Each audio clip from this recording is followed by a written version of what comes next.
Журналисттер ұлттық экономика министрі Серік Жұманғариннан несие алушылар санының артуы халықтың кедейленуін көрсетпей ме деп сұрады.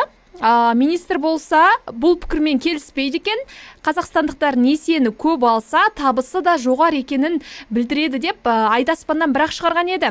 Осыған қатысты енді өзіңізден сұрағымыз келіп отыр. Қанша жылдан бері енді экономика ғылымдарының экономистсіз, сарапшысыз. Қазіргі таңда Қазақстан халқының жағдайын қалай бағалайсыз? Шынымен де біздің табысымыз жоғары, жағдайымыз жақсы ма? Қазіргі Қазақстанның жағдайын мүшкіл деп айтуға толық орын бар. Бірінші кезекте ұлттық экономиканың негізгі саласы деп айтайық, бұл шағын және орта бизнес. Оның бүгінгі даму қарқыны төмендеп, соның әсерінен қазынаға түсетін салықтың мөлшері азайып, мемлекеттік бюджетте әне-міне дефолт болуы мүмкін, әне-міне техникалық дефолт, әне-міне тапшылық болуы мүмкін деген мәселе, сондықтан да жанталасып әртүрлі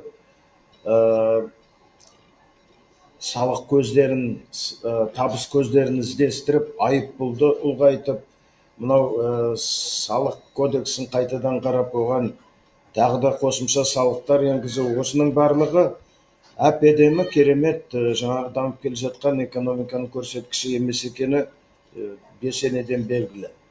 Енді сонымен қатар сыртқы қарызымызда күннен күнге артып келе жатқанын әрбір азаматқа, әрбір жаңа туған сәбиге тиесілі болатын салық үлесі де артып келе жатқанын, оны да жасыруға болмайды. Сөйтіп айналып келгенде біз соншалықты керемет тамаша ғұмыр кешіп, сондықтан да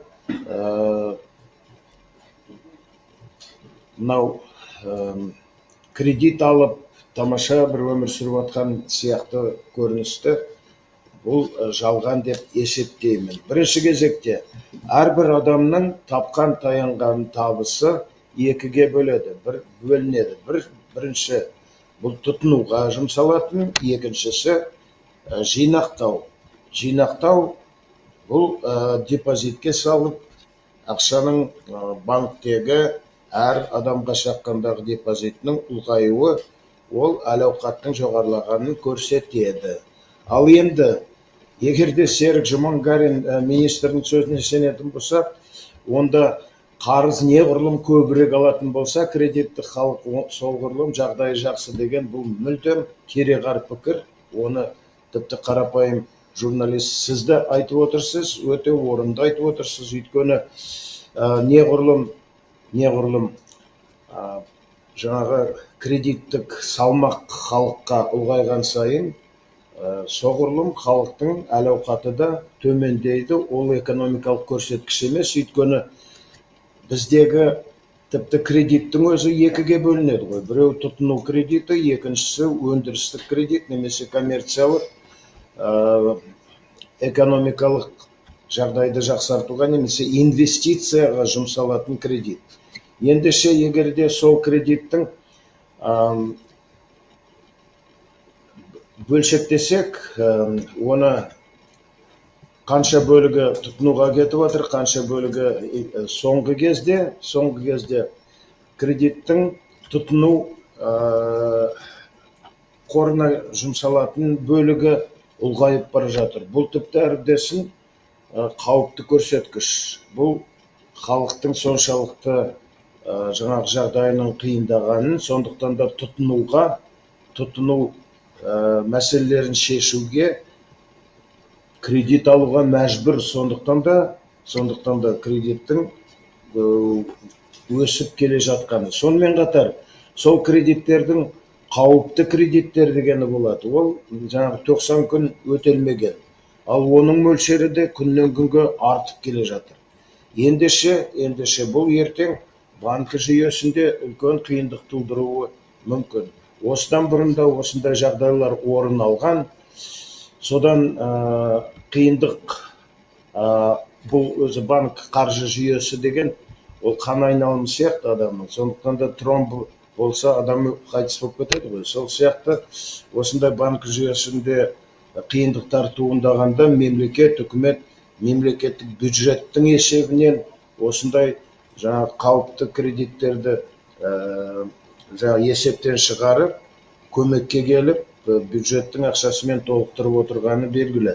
Сондықтан да қазіргі мынау қаржы жүйелері, шағын қаржы ұйымдары және банктер тұтыну кредиттерін өлшеусіз, тіпті жаңағы өте бір немен ұмтылыспен беріп жатыр. Тіпті әсіресе шағын кредиттік ұйымдар көшеде жүрген адамды шақырып алып, алыңыз, кепілсіз алыңыз деген сияқты осындай әрекетін әлі жалғастырып келе жатыр. Бұның барлығы неден? Өйткені әрбір банкі болсын, қаржы жүйесі болсын, ертең мемлекет мынау есептен шығарып, списание дейді ғой, орысша айтқанда, осындай қаншама қаржыны списать еткен, сол сияқты тағы да банкілерді құтқарып алады деген қаннен қаперсіз әрекетпен жалғастырып отыр. Сондықтан да бірден айту керек, бұл Серік Жұманғарин министріміздің айтуы орынсыз. Міне бұл сіздің сұрағыңызға жауап. Жаңа банктерге тоқталып өтіп жатсыз ғой. Шынымен де қазір мемлекет басшысының өзі айтып жатыр, сенімді шетелдік банктерді тартып, қаржы секторындағы бәсекелестікті арттыру керек деп жатыр. Енді бізде жақында тіпті Кореяның БНК коммерциялық банкі де ашылды. Өзіңіз де естіп біліп отқан боларсыз. Енді бізде шетелдік банктердің осылай көптеп ашылуы қарапайым халыққа несімен пайдалы? Кредит көбейе түседі деген сөз ғой бұл енді. Онда мынандай мәселеге келейік. Жарайды. Біздің ұлттық банкі болсын, шетелден келген банкі болсын, жаңағы өзінің ойлағанындай еркін қалай болса солай әрекет жасауға тиісті емес. Ол бәрібір біздің қаржы несие жүйесіне бағынышты, бірінші кезекте ұлттық банкінің тәртібімен жүруге тиісті. Ал ұлттық банкі бүгінгі істеп отырған әрекеті бұл экономикаға тежеуіш, экономиканы тоқтатып, тіпті оны тоқырайтып отырған ұлттық банкінің мынау базалық ставка саясаты.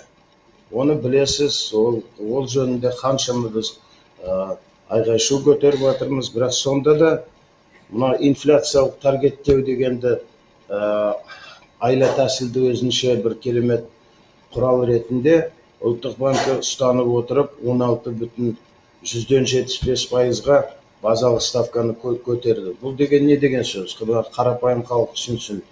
Екінші деңгейдегі банкі халық, тұрғындар солар екінші деңгейдегі банктен кредит алады. Ал ол кредитті қайдан алады екінші деңгейдегі банк? Ол ұлттық банкіден алады. Ұлттық банкі оған базалық ставкамен 16,75-пен береді. Оған инфляцияны қосыңыз, одан кейін оның банкінің да алатын пайдасын қосыңыз, сонда 30-35%-ға кредит жаңағы қымбаттап кететіні түсінікті. Ал оны біле тұра ұлттық банкі 52%-дан артық жаңағы банкқа кредитті беруге рұқсат етілмейді деген шешім шығарған. Өзіңіз ойлап көріңіз, орта пайда бизнестен түсетін 10%, әрі кетсе енді 20%, егерде қару жарақ, есірткі өндіретін болсаң, әрине 300%-ға дейін баруы мүмкін, бірақ қарапайым өндіріс жүргізем деген, сауда жүргізем деген адам 20%-дан артық пайда таба алмайды. Ал егерде ол кредитті 35%-ға алатын болса, сонда не түсті? 35, сонда өзіне пайда емес, зиян шектіруге кредит алуға былайша айтқанда мәжбүр етіп отыр. Кім?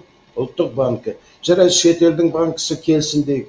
Шетелдің банкісі келген кезде ол қалай болса солай жұмыс істемейді ғой. Ол да ұлттық банкінің базалық ставкасына сүйенеді.